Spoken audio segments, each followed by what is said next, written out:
का मंगल हो। नमस्कार। जीवन में कभी कभी ऐसे मतलब कुछ प्रॉब्लम समस्याएं आ जाती हैं जिससे कारण से हम गहरे सदमे में चले जाते हैं या हमारे को बहुत संतापित हो जाते हैं या व्यथित रहते हैं। मतलब अजीब स्थिति टीस बन जाती है और अब यही बार बार सोचते हैं आखिर हमारे साथ ये हुआ तो हुआ कैसे या बार बार ऐसा क्यों होता है।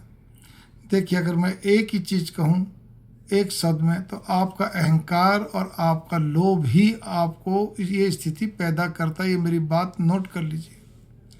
मनोविज्ञान और शास्त्र दोनों इस चीज़ को बराबर बोलते आ रहे हैं। ठीक है, इसके अब आप थोड़ा और बायफिकेट कर लो। हमारा लोभ, चलो लोभ की कहने की जरूरत नहीं, हम पता नहीं बहुत स्वीटली मीठे तरीके से अपने लोभ को करते हैं, लेकिन जहाँ हम चतुराई दिखाते हैं लोभ के अंदर, वो हमें फिर कभी न कभी तो खामियाजा भुगतना ही पड़ता है ना।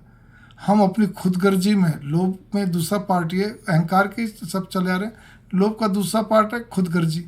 खुदगर्जी के अंदर हम बहुत सारे ऐसे कार्य कर जाते हैं हमें खुद को ही नहीं समझ में आती है।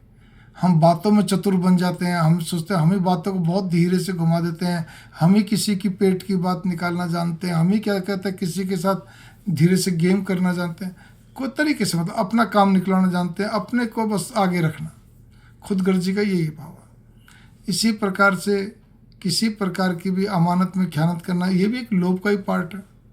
कोई ज़रूरी नहीं अपने किसी चीज़ में कराओ, कई बार ये तो हम अपने वादे से मुकर जाते हैं, ठीक है ना, या उसमें भी लोभ आ जाता है, या हमारे कोई बंटवारा करना या कोई चीज़ देनी है या कुछ भी करना, मतलब हमारे लोभ का ही कार। लोभ, खुदगर्जी, अहंकार, ये सब दो शब्द हैं, लोभ अहंकार।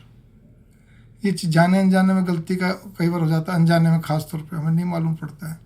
इसी प्रकार से कई बार आपका ही कोई प्रियजन अपना दोष छिपाने के लिए किसी तीसरे का नाम ले देता है, आपको उस तीसरे से नफरत हो जाती है क्योंकि आप धृतराष्ट्र बन गए, गांधारी बन गए, तो कैसे काम चलेगा ना।